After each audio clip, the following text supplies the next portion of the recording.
Selamat sore, kembali pada update Gudang Saham tanggal 31 Juli 2021. Pada kali ini kita akan membahas teknikal saham otomotif. Tapi sebelum itu, seperti biasa kita mulai dengan pergerakan IHSG. Kita sudah gambarkan downtrend yang terjadi oleh IHSG sejak Januari tahun ini. Dan kita lihat bahwa saat ini IHSG sedang berkonsolidasi di pergerakan yang lebih kecil. Jadi kalau IHSG bisa naik di atas kotak kecil ini, maka kemungkinan besar IHSG akan mencoba mengetes resistance berikutnya berada di sekitar 6.500. Tapi sebelum itu kita harus melihat bahwa IHSG tidak jatuh lagi ke dalam box yang berwarna biru, yaitu downtrend yang terjadi sejak awal tahun ini. Untuk saham-saham otomotif kita mulai dari Astra International, ASII. Kita gambarkan ini adalah rounding bottom untuk ASII, tapi ini adalah jangka yang sangat panjang sekali, jadi bisa terjadi breakout sampai awal tahun depan untuk menaik ke level 7.000. Tapi sebelum itu kita harus lihat apakah ASII bisa naik ke atas 5.100 atau tidak. Kalau tidak bisa, maka kemungkinan bagi yang mempunyai ASI harus mencoba untuk memasang stop loss di sekitar 4.500 dan 4.600. Seperti itu. Selanjutnya adalah saham IMAS, Indomobil Sukses International.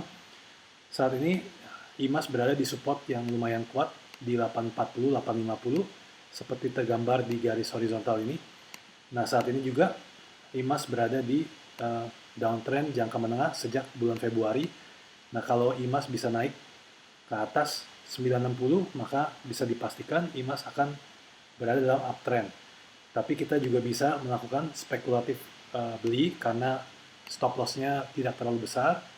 Jadi dengan stop loss seperti berikut, kita bisa mencoba membeli di 850 dengan stop loss di 810 misalnya atau 815. Itu untuk Indomobil Sukses Makmur. Selanjutnya kita ke saham berikutnya, Gajah Tunggal, GJTL. Kita masih memantau untuk resistance kuat di 960. Tapi sebelumnya kita lihat juga bahwa Gajah Tunggal, GJTL masih berada dalam uptrend sejak bulan April 2020. Ini adalah garis uptrendnya. Nah, saat ini Gajah Tunggal berusaha untuk naik di atas konsolidasi kecilnya. Kalau memang Gajah Tunggal bisa naik ke arah 840, maka GJTL sudah lepas dari downtrend jangka pendek. Itu bisa saja untuk bagi yang kita spekulatif membeli dulu sebelum kita membeli lagi di atas angka 960, 970. Tapi kalau melihat pergerakan GJTL sepertinya butuh waktu yang lumayan lama untuk bisa tembus ke atas 840 ini. Selanjutnya adalah MPMX, Mitra Pinastika, Mustika. Setelah pembagian dividen bisa dilihat di sini bahwa MPMX turun, sekarang membentuk sideways kecil antara 670 dan 750, 775, 755. Nah, jadi kalau memang MPMX bisa naik ke atas 755, ada kemungkinan besar MPMX bisa kembali ke level 880-nya. Tapi untuk saat ini kita harus perhatikan persegi panjang di level ini. Yang kita harus lihat lagi juga adalah uptrend yang terjadi sejak tahun lalu. Ini di November 2020. Nah, jadi kalau dilihat di sini saat ini MPMX di angka 700 berada tepat di garis uptrend ini.